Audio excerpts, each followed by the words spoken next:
Kumakain ba kayo ng gulaman? Gulay? Tara, samahan niyo ako para makagawa ng gulayman. Ito ay gulaman na gawa sa gulay.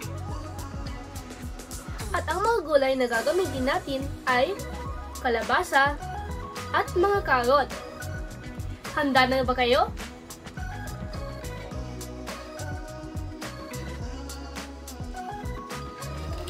Hugasan ang mga gulay.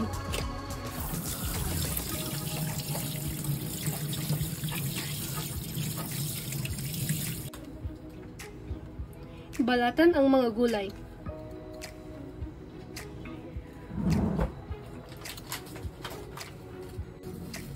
Maghanda ng kalahating kilo ng kalabasa.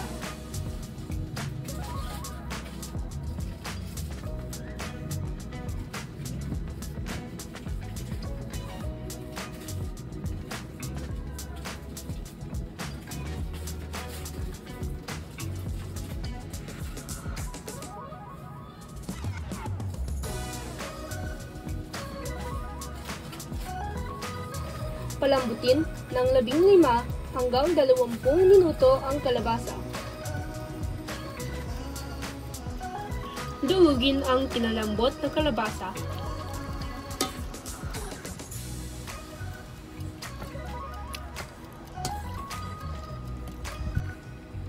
Ngayon, lulutuin na natin ang ating gulaman. Ang kailangan natin ay gulaman powder, vanilla extract, 1 cup ng kondensada, 1 liter ng tubig, at syempre, ang ating dinurog na kalabasa. Pakuluan ang 1 litro ng tubig.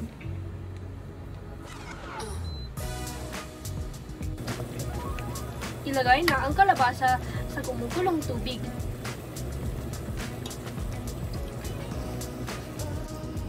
Maglagay ng 1 kutsaritang vanilla extract.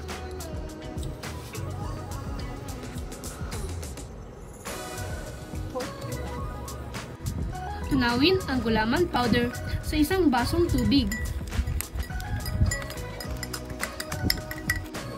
Ilagay ang 1 cup ng kondensada.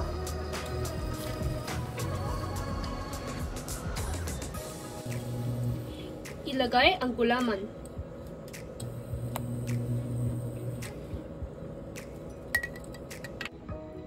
Ilagay sa mga lalagyan.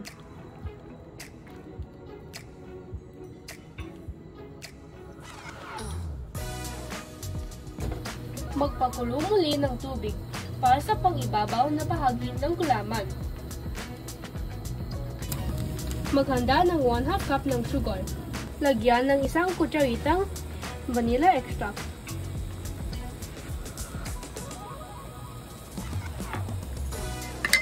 Tunawin ang gulaman powder.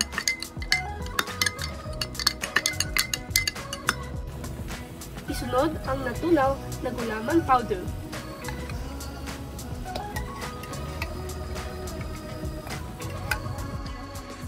Lagyan ng nata de coco.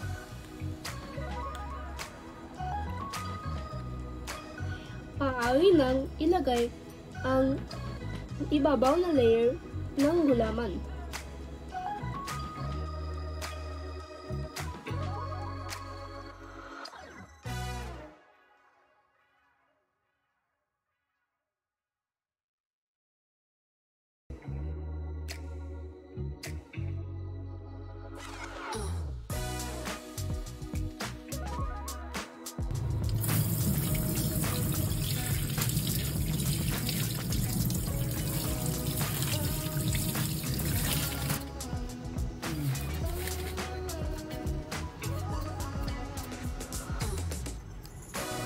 Maghanda rin ng kalahating kilo ng carrots.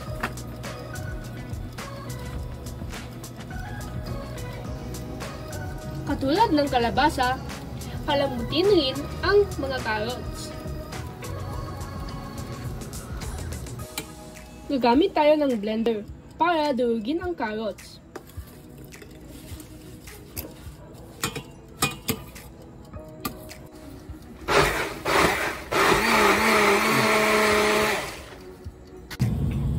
Magpakulo muli kapag kumulo na, lagyan ng dinuog na carrots. Lagyan ng 1/2 cup ng asukal.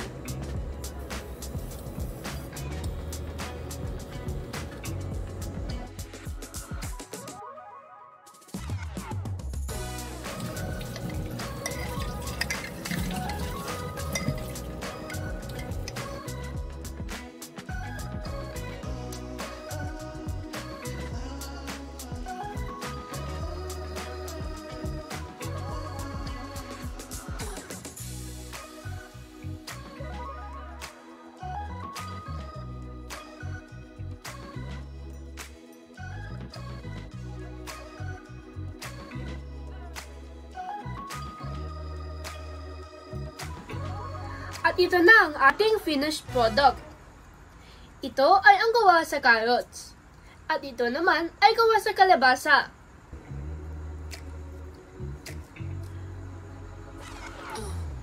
Tandaan ninyo, gulay is life!